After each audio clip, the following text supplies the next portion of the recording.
तो चलिए आज बात करते हैं एक बहुत ही आम सी लगने वाली लेकिन जरूरी स्वास्थ्य समस्या के बारे में, विटामिन बी की कमी। हम जानेंगे कि इसके संकेत क्या हैं, ये क्यों होती है और इससे कैसे निपटा जा सकता है।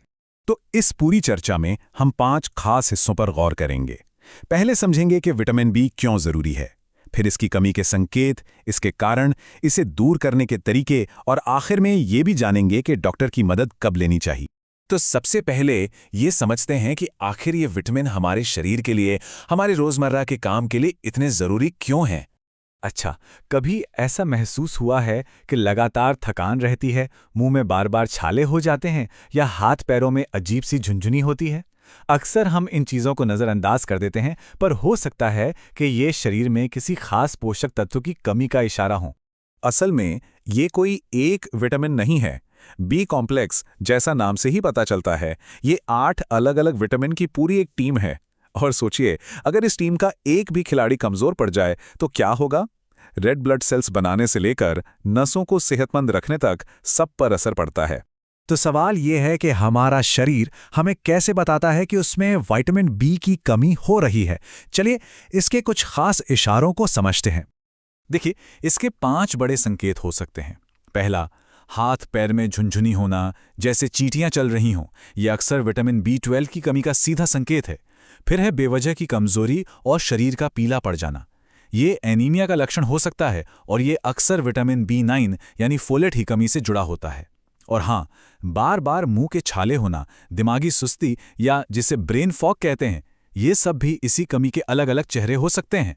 अच्छा, ये तो हो गए लक्षण, पर अब जो जरूरी सवाल है वो ये कि आखिर ये कमी होती ही क्यों है। इसके पीछे आमतौर पर 3 बड़ी वजह होती हैं। पहली और सबसे आम है हमारे खाने पीने में कमी।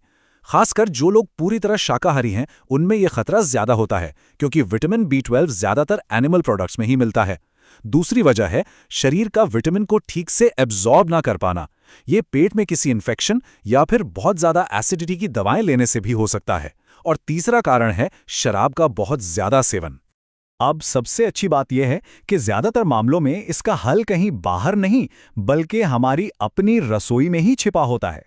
इस पर एक नजर डालते हैं कि हम अपने खाने में क्या क्या शामिल कर सकते हैं।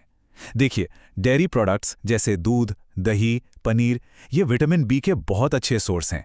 जो लोग शाकाहारी हैं, उनके लिए अंकुरित मूंग या चना कमाल की चीज हैं। इनसे B1 और B2 मिलता है। आजकल बाजार में फोर्टिफाइड अनाज भी आते हैं, जिनमें विटामिन बी अलग से मिलाया जाता है। और हाँ, पालक, चुकंदर और केला जैसी रोजमर्रा की चीजें भी इस कमी को पूरा करने में बहुत मदद करती हैं। लेकिन एक बात समझना बहुत जरूरी है। डाइट तो अपनी जगह है, पर कुछ हालात ऐसे होते हैं जहां घरेलू उपाय काफी नहीं होते और हमें डॉक्टर की सलाह लेनी ही पड़ती है। कुछ लक्षण ऐसे हैं जिन्हें बिल्कुल भी नज़रअंदाज नहीं करना चाहिए। ये एक तरह से खतरे की घंटी हैं और सही समय पर ध्यान ना देने से दिक्कतें बढ़ सकती हैं। अगर चलने फिरने में दिक्कत होने लगे, धुंधला दिखने लगे या हाथ पैरों में लगातार सुन्नपन महसूस हो, तो ये वो समय है जब फौरन डॉक्टर से मिलना चाहिए। डॉक्टर एक बहुत ही सिंपल से ब्लड टेस्ट, जिसे सीरम B12 टेस्ट कहते हैं, उससे इस कमी का पता लगा सकते हैं। और अगर जरूरत पड़ी तो वो सप्लीमेंट्स या इंजेक्शंस भी दे सकते हैं। तो कुल मिलाकर बात यह है कि अपने शरीर के इशारों को सुनना और अपने खाने पीने का ध्यान रखना, ये छोटे छोटे कदम हमारी सेहत में बहुत बड़ा बदलाव ला सकते हैं। तो अब सोचने वाली बात यह है कि हम अपनी सेहत के लिए अगला कदम क्या उठाएंगे।